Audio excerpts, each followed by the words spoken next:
Good. How are you? I'm also fine, sir. Hmm. Welcome to UP podcast sir. Sir आज मुझे जो कुछ मेरी क्वेरी है आपसे जानना चाह रहा हूँ, क्योंकि अभी हाल फिलहाल जो है सीबीएसई बोर्ड वाले के अब प्री बोर्ड होने वाले हैं।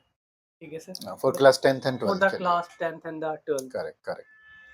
तो सर मैं क्या आप मेरे बच्चों को कुछ बताना चाहते हैं कि वो अपने प्री बोर्ड को लेकर, Hmm. अभी तो बोर्ड ना, प्री बोर्ड को लेकर मैं बात करना Hmm, चाहता हूँ, hmm, तो ज़्यादा फोकस कर रहा हूँ मैं प्री बोर्ड को लेकर। तो बच्चे भी प्री बोर्ड की तैयारी कैसे करें और क्या करना चाहिए उन्हें, hmm, जिनके एग्जाम में जो मार्क्स हैं वो अच्छे आ सके। hmm. So, प्री बोर्ड ये गवर्नमेंट का बहुत अच्छा कॉन्सेप्ट है कि before just delivering the final exam, 10th का हो या फिर 12th का हो, बच्चे क्या होते हैं, प्री बोर्ड देते हैं. प्री बोर्ड देते हैं एक लाइक एक एग्जाम का मतलब उसको एक पैटर्न पूरा पता चल जाता है और क्या क्या मतलब क्या तरीका रहेगा वो सब पता चल जाता है. एक कहिए कि फर्स्ट इंस्टेंस ऑफ प्रैक्टिस है फाइनल एग्जाम का. फाइनल एग्जाम, यस तो सर। बच्चे को बेसिकली क्या करना है, सबसे पहले तो उनको ये समझना होगा कि एग्जाम का पैटर्न क्या होता है. ठीक है, राइट। एग्जाम का पैटर्न क्या होता है, क्वेश्चंस कैसे आते हैं, उनके जो सब्जेक्ट्स हैं, अगर हम साइंस की बात करें 12th की, तो उनके फिजिक्स हैं, केमिस्ट्री हैं, बायोलॉजी हैं, किसी के मैथ्स हैं, इंग्लिश है. तो हर सब्जेक्ट का उसको पैटर्न देखना पड़ेगा कि किस पैटर्न का किस तरह का क्वेश्चंस बच्चे को आते बच्चे हैं. का। तो मैं इसको 5 to 6 पॉइंट्स में बताना चाहूंगा, बिल्कुल बच्चे इसको बिल्कुल जी। फॉलो कर सकते हैं एंड देन उसके अकॉर्डिंग अपने आप को प्रिपेयर कर सकते हैं. तो बच्चे आप लोग ध्यान दें कि जो आपको सर यहाँ बताने जा रहे हैं, इसी पैटर्न पे आपको काम करना है ताकि आपके एक अच्छे मार्क्स लेकर आए प्री बोर्ड में। बताएं सर। हाँ, तो पहला पॉइंट तो यही था जो हमने जिससे स्टार्ट करा कि बच्चों को क्या पता चलना चाहिए कि एग्जाम पैटर्न क्या होता है, किस तरह से क्वेश्चंस आते हैं. ठीक है, एक बार उनको पता चल जाएगा पूरा पैटर्न, और उस पैटर्न में क्या होगा, उनको सिलेबस भी देखना है. तो सिलेबस भी थ्रू आउट उनको देखना पड़ेगा, कहाँ से कहाँ तक आएगा, कौन सब्जेक्ट्स में कहाँ तक है, क्योंकि एनसीईआरटी में क्या हो रहा है, हर साल सिलेबस थोड़ा बहुत क्या करते हैं, वो अपडेट करते हैं, कुछ को हटाते हैं और छोटी छोटी चीजें क्या करते हैं, ऐड भी करते हैं वो. तो एग्जाम पैटर्न के साथ उनको क्या करना पड़ेगा, सिलेबस भी देखना पड़ेगा. सिलेबस एक बार देख लिया, पैटर्न देख लिया, तो उनको अपना एक स्केड्यूल बनाना है कि भाई अगर अभी तक उसने पढ़ाई स्टार्ट नहीं करी तो कम से कम अब पढ़ लो. ठीक है, जितना भी टाइम है एटलीस्ट भाई पास होना है. और जिसने अच्छे मार्क्स लिए हैं तो उन्होंने तो अच्छे से पढ़ ही रहे होंगे और अच्छे मार्क्स लाएंगे भी वो, और अभी तक लाते आए होंगे. और जिन्होंने नहीं लाया तो अभी भी कम से कम वो क्या करें कि स्केड्यूल बना लें पढ़ाई का. ठीक है, कौन सब्जेक्ट कब पढ़ना है, कितना पढ़ना है, एज पर रिक्वायरमेंट. हर सब्जेक्ट की रिक्वायरमेंट अलग अलग होती है.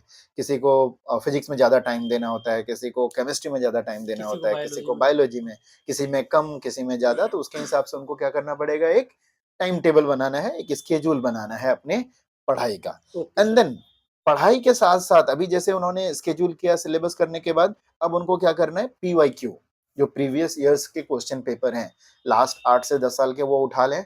हर सब्जेक्ट का उसको फिर प्रैक्टिस करना स्टार्ट कर दें.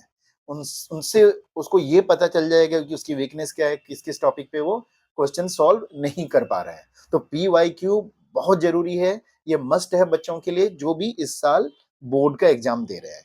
ठीक है, तो उनको पीवाईक्यू से पूरा पैटर्न भी पता चल जाएगा, बहुत सारी एक्सपीरियंस भी हो जाएगा कि क्वेश्चन कैसे कैसे पूछे गए हैं, किस किस कॉन्सेप्ट पे पूछे गए हैं. ऑल्दो उनको यहाँ पर ये भी ध्यान रखना होगा कि कौन सा पार्ट ऑलरेडी सिलेबस से डिडक्ट हो गया, इसलिए मैंने पहले बोला कि सिलेबस उनको पता होना बहुत अच्छे चाहिए. से पता होना हाँ, चाहिए सिलेबस तभी के वो, बारे में। क्योंकि अगर लास्ट का 10 साल का क्वेश्चन उठा लें तो उसमें बहुत सारे ऐसे भी क्वेश्चंस आ जाएंगे जो ऑलरेडी सिलेबस से हट गया, तो उसमें टाइम अभी वेस्ट करने की जरूरत नहीं है, क्योंकि लिमिटेड टाइम है, 3 to 4 मंथ्स बचे हुए हैं उनके पास.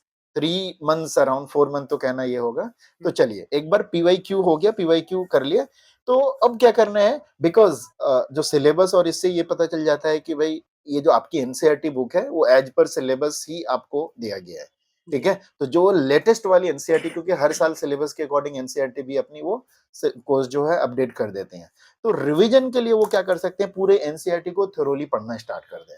थोरोली पढ़ना होगा, जो पढ़ते हुए आ रहे हैं उनके लिए तो और अच्छी बात ठीक है. है। उनको बार बार क्या करना है, रिवीजन करना है. तो अभी तक कितने पॉइंट हो गए, सबसे पहले क्या करने हैं उनको, पैटर्न देखने के एग्जाम पैटर्न कैसे देखना। होते हैं. दूसरा क्या है, उनको एक स्केड्यूल बनाना पड़ेगा. ठीक ओके। है, पढ़ाई का किस पे कितना टाइम देना है वो.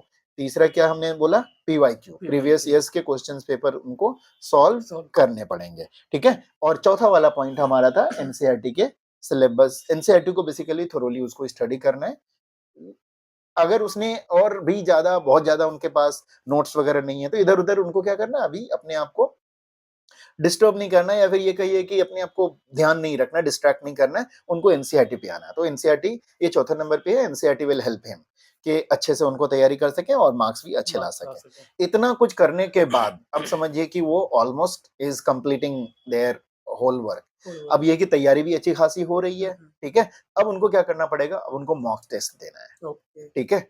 उनको क्वेश्चन पे ऑनलाइन भी मिल जाते हैं, हमारी इंस्टीट्यूट भी अवेलेबल कराती है, यूपीएल मॉक क्लासेस टेस्ट। भी अवेलेबल कराती है, ठीक है। और जो हमारे बच्चे हैं, हम अपने बच्चों को खुद के मॉक टेस्ट देंगे प्रैक्टिस करने के लिए, ठीक है। इसमें क्या होगा, बच्ची ने जो भी प्रिपरेशन करी है, जो भी तैयारी करी है, अब वो जब मॉक टेस्ट देंगे तब उनको अपना लेवल पता चलेगा कि भाई कितना अभी तक कितना उसने पढ़ा पढ़ा है। है, ठीक है। तो मॉक टेस्ट देकर के ही उनको पता चल जाता है, हम्म। ठीक है।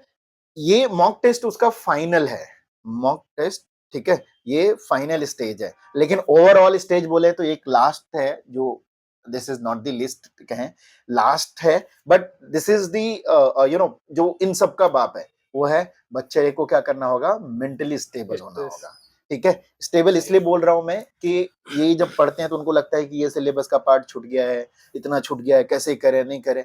तो ऐसे नहीं करना है, अपने आप को काम डाउन करना है, अपने आप को जोड़ करके रखना है, अपने माइंड को थोड़ा कंट्रोल करके रखना है, और धीरे धीरे स्टेप बाय स्टेप करके उन सारी चीज को कंप्लीट करना है जिस चीज में वो अपने आप को लैग कर रहा है। बहुत ज्यादा परेशान होने की जरूरत नहीं है, लेकिन नॉर्मली थोड़ा बहुत आपको परेशान रहना है, क्योंकि आपको चाहिए कि आपका अपना सिलेबस कंप्लीट करो। आप अच्छे से उन सबको नोट्स को जो भी है उसको तैयारी करो, पढ़ो, समझो, एंड देन फिर मॉक टेस्ट दो, नंबर कम आते हैं तो फिर इम्प्रूव करो, जहां पे भी आपकी कमी है उस चीज को आप इम्प्रूव करो, ओके। ठीक है। इस तरह से अपने आप को काम डाउन भी करना है, मेंटली भी अपने आप को कंट्रोल रखना है, ठीक है। That is called yes mental stress. अपने आप को स्ट्रेस से दूर रखना है, दूर कहने का रखना है। मतलब ये सारे पॉइंट्स जो बच्चे को करना है। तो एक सा- बार वापस से कर दूं क्या क्या पॉइंट है। सबसे पहले एग्जाम पैटर्न एंड सिलेबस देखना है बच्चों को, फिर उसके बाद इनको स्टडी एक स्केड्यूल बनाना है, ओके। ठीक है।